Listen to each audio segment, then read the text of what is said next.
কি করো তুমি এখানে? দেখুন আমাকে কামড় দেয়। দাও, আবার দাও, কামড় দাও, দাও।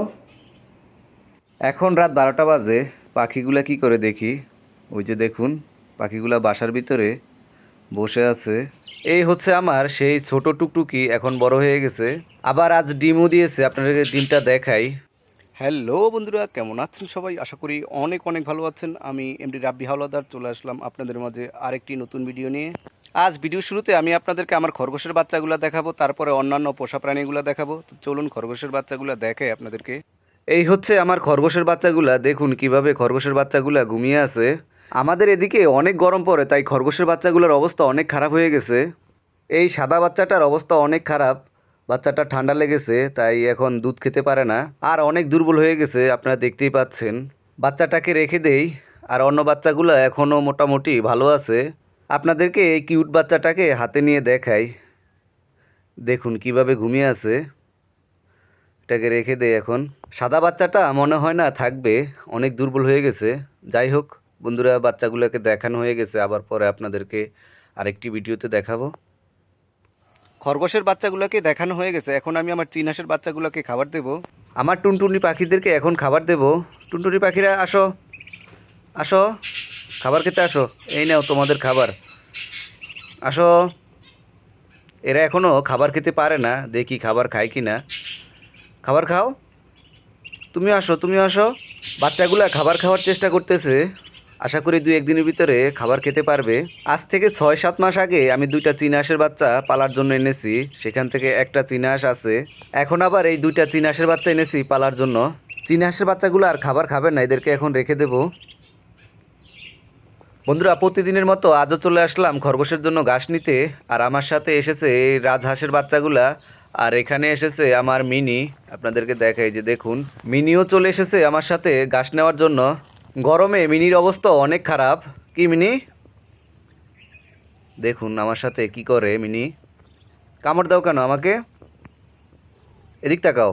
মিনি, তোমার কি ক্ষুধা লেগেছে নাকি তোমার গরম লাগে? মিনি, মিনি, তুমি বাসায় চলে যাও, আমি খরগোশের জন্য কিছু ঘাস নেব। তুমি অনেক ভালো, চলে যাও। মিনি এখন বাসায় যাবে না, সে আমার সাথেই যাবে। কি তোমার ঘুমে ধরেছে? হুম, দেখুন কি করে। মিনি, তুমি এখানে থাকো, আমি খরগোশের জন্য কিছু ঘাস নেই, তারপর আমরা একসাথে বাসায় যাব। রাজহাঁসের বাচ্চাগুলোকে ঘাস খেতে দেই। নাও, ঘাস নাও। তুমিও আসো, আসো। এই নাও, গুড। এই রাজহাঁসের বাচ্চাগুলো প্রতিদিন আমার সাথে যেহেতু আসে, ভাবলাম আজকে এদেরকে ঘাস খেতে দেই। তাড়াতাড়ি ঘাস খাও, আমি খরগোশের জন্য কিছু ঘাস নিতে হবে। আমার এদের সাথে ভালো একটা বন্ধুত্ব হয়ে গেছে, তাই এরা সবসময় আমার সাথে চলে আসে। বন্ধুরা, অবশেষে আমার টুকটুকি ডিম দিয়েছে, আপনাদেরকে টুকটুকিকে দেখাই।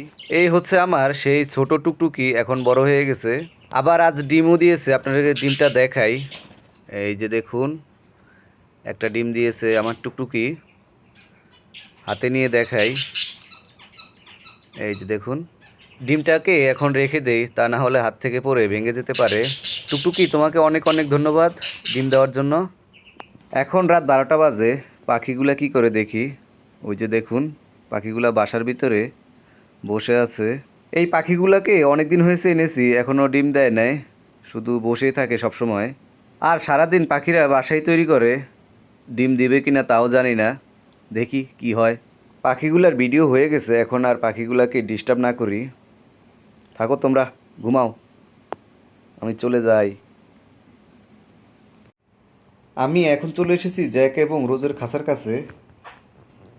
আপনাদেরকে আগে বাচ্চাটা দেখাই। এই যে দেখুন, বাচ্চাটা এখানে বসে আছে খাবার পাত্রের ভিতরে। কি করো তুমি এখানে? দেখুন আমাকে কামড় দেয়। দাও, আবার দাও, কামড় দাও, দাও। তুমি এখানে বসে আছো কেন? হুম, খাবার পাত্রের ভিতরে সবসময় বসে থাকে পাখির বাচ্চাটা। আপনাদেরকে জ্যাককে দেখাই, যে দেখুন জ্যাক বসে আছে, আর রোজে হাড়ির ভিতরে। আমার বয়সে হাড়ির ভিতরে চলে গেছে।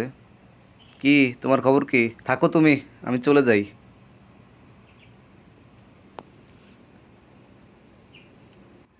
তো বন্ধুরা, ভিডিওটি শেষ অবধি দেখার জন্য আপনাদেরকে অনেক অনেক ধন্যবাদ। ভালো থাকবেন সবসময়। আল্লাহ হাফেজ।